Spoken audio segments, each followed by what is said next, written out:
Hello તાલીમાર્થી મિત્રો, અંગ્રેજી ભાષાના શબ્દ શીખવાનો આજે 113મો દિવસ છે. તો ચાલો શબ્દ શીખીએ.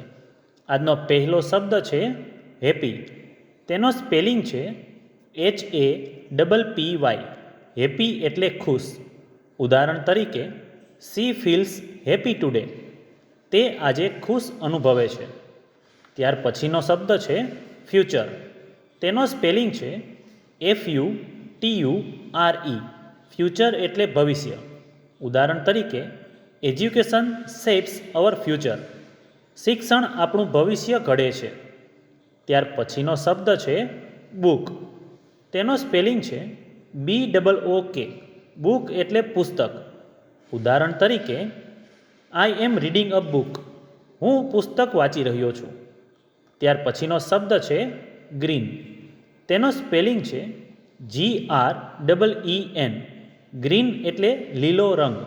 ઉદાહરણ તરીકે, green plants are important for nature. લીલા છોડ પ્રકૃતિ માટે મહત્વપૂર્ણ છે. ત્યાર પછીનો શબ્દ છે ફ્રેન્ડ. તેનો સ્પેલિંગ છે FRIEND. ફ્રેન્ડ એટલે મિત્ર. ઉદાહરણ તરીકે, a true friend always helps. સાચો મિત્ર હંમેશા મદદ કરે છે. તો મિત્રો, આજે શીખેલા 5 શબ્દો આ રીતે હતા. હેપી એટલે ખુશ, ફ્યુચર એટલે ભવિષ્ય, બુક એટલે પુસ્તક, ગ્રીન એટલે લીલો રંગ અને ફ્રેન્ડ એટલે મિત્ર.